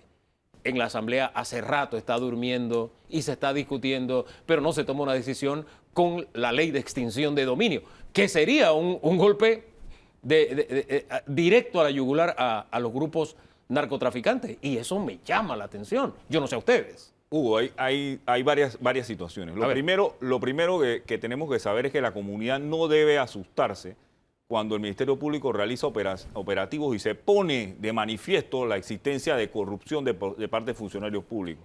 Porque es precisamente por esa investigación de inteligencia que se logra sacar a flote eso. Y eso pudiera verse como que, Panamá está atestado de narcotráfico, está atestado de personas que trabajan en los departamentos de seguridad del Estado, que están vinculados. Es que siempre el Ministerio Público tiene que hacer esa purga de la Policía Nacional. Tiene que perseguir el delito. Tiene que perseguir el delito. ese es un tema muy importante. Lo otro, que los funcionarios públicos y la comunidad debe saberlo, deben ser valientes, porque las organizaciones criminales tienen 3 estadios de tratar de penetrar a los funcionarios públicos. El primero, intentan de una manera cordial sobornarlos. El segundo, tratan de chantajearlos, y el tercero, tratan de afectar de manera ya material, mediante atentados, su vida. Es decir, ellos van en una escala, primero, de intentar penetrarlos a través de convencimiento, de soborno, después de amenazarlos y después de ir ya propiamente contra su vida. Ese es el modus operandi. Incluso se amenaza a la familia, no La solamente familia. a ellos, O sino sea, a la que familia. esto es todo un tema. Sí. Y el tema de la ley de extinción de dominio, Sí. mira, ese tema ha sido complejo, no ha avanzado de primer debate. Cuando llegó eso a primer debate, se dieron una serie de discusiones, se creó una subcomisión. Y en la subcomisión se escuchó una serie de expertos y se llevó a gran cantidad de expertos que pareciera que lo que querían era que esto no avanzara, porque establecían cuáles eran todos los elementos que impedían que esa legislación pudiese tener realmente una efectividad en la práctica. Lo cierto es que como país no nos podemos permitir el lujo de no discutir esa legislación, porque es una legislación que a nivel internacional ya viene dando frutos en lo que viene a ser la persecución del producto del crimen. Es una acción in rem en contra no de las personas, sino de los bienes. De las organizaciones, Pero va hay, directo pero a hay la cabeza. críticas sobre esa Sí. propuesta de ley que tiene que ser más discutida por el Colegio de Abogados y por los diputados y comisiones con las universidades. Y bien por el- las críticas, tenemos Sí. que discutirlo y sacar el mejor instrumento, pero Sí, hay nos estamos preocupaciones tardando. porque puede violar en cierta manera el principio de la propiedad privada, el principio de la irretroactividad de la ley penal, crea una jurisdicción muy especial de extinción de dominio porque se está creando figuras como el fiscal de extinción de dominio y tribunales que podría constituirse en una jurisdicción paralela a los fiscales del Ministerio Público. Obviamente, en la propuesta de ley que yo conozco, el nombramiento recae en el nombre del Procurador General de la Nación. Pero a ese Procurador General de la Nación, si esa ley prospera, hay que darle independencia. Mire, una de las cosas más importantes que nosotros podemos asimilar en todos los problemas que estamos viendo, Hugo, ¿cuál es? Es la independencia de los funcionarios. Si no hay independencia, es producto de todo el esfuerzo que usted haga y de que hagamos todos los colegas que estamos todo el tiempo enfrentándonos a los tribunales para poder debatir nuestras causas. Es que yo entiendo por qué no. ¿Por qué no? O sea, las razones por las que el instrumento legal tiene oposición, yo lo entiendo muy bien. Pero es un instrumento que necesitamos. Mejorémoslo, discutámoslo. Lo que me extraña es que está pasando el tiempo y ahí está la ley y no sale entonces del primer debate de la Asamblea Nacional. Hugo, y ahí vienen las dudas Pero es que razonables cuando vienen acusaciones como esas que hizo el magistrado Cigarruita, los porque uno dice funcionarios- 1 más 1 son 2. Los funcionarios que tienen que decidir sobre esa propuesta de ley son los que están siendo muy cuestionados. No con esto estoy diciendo que sean responsables de alguna situación No. en particular. Nadie ha dicho No, eso. no, pero en esencia, los que son responsables de aprobar una propuesta como esa, y por eso que la sociedad debe estar muy pendiente de cómo salga esa propuesta, son ellos mismos. Entonces ahí hay una situación que nos dice, qué es lo que ellos quieren que se apruebe y qué es lo que las normas internacionales le están diciendo al país que debe de aprobarse. Ok, lo Ahí pongo en está el positivo. punto. Lo pongo en positivo para no verlo de la forma en que yo mismo lo he traído a la mesa. La Asamblea, que está siendo señalada por lo que dijo el magistrado Cigarruita, por lo menos un diputado, haría muy bien en discutir este tema, aprobarlo y demostrar que está dispuesta a combatir el narcotráfico y golpearlo en el órgano más sensible, que es el bolsillo. ¿o no? Nunca es tarde para que se apruebe esta propuesta. Nunca es tarde y es primero discutirla con todos los foros y que se apruebe y debe aprobarse rápido porque veo que están saliendo todo a diario noticias que están relacionados a esa propuesta. Exacto. Y es válido, insisto, incluso el temor de que haya persecución política con un instrumento de este tipo, sabiendo la calidad de justicia que tenemos, pero blindémosla, busquemos el mecanismo. La independencia. Y enviemos el mensaje que es que el crimen no paga y que estamos dispuestos como sociedad a hacer lo que tengamos que hacer para acabar con ellos. ¿No le parece? Es correcto, Hugo. Es que en definitiva esa norma necesita algunos toques, ajustes, como establecer de manera clara el catálogo de delitos. Eso no puede quedar abierto. Ha mencionado también el licenciado Olmos temas como la imprescriptibilidad, temas relacionados con una serie de situaciones que hay en la norma que hay que corregir. Tiene aspectos positivos. Permite la apelación de la sentencia en su de manera completa ante un tribunal superior. Eso no sucede ni en el sistema penal acusatorio, donde los recursos son otros, como serían en la anulación y el de casación. Acá tenemos una apelación completa en bloque, las notificaciones efectivas y una serie de elementos que pueden ser rescatados. No obstante, como está, es imposible pasarla. Bien, dejemos el tema hasta ahí por ahora. Gracias, señores, por habernos acompañado, ayudarnos a entender un poco toda esta circunstancia que claro que preocupa al país. A ustedes gracias por la sintonía. El próximo domingo volvemos a encontrarnos, primero Dios, volvemos a encontrarnos otra vez. Esta tarde puede ver completo el programa, como siempre, a través de la pantalla de ECO y disponible en todas nuestras plataformas. ¿Y qué tal si seguimos haciendo el esfuerzo y nos regalamos el mejor domingo de nuestra vida, le parece? Bendiciones.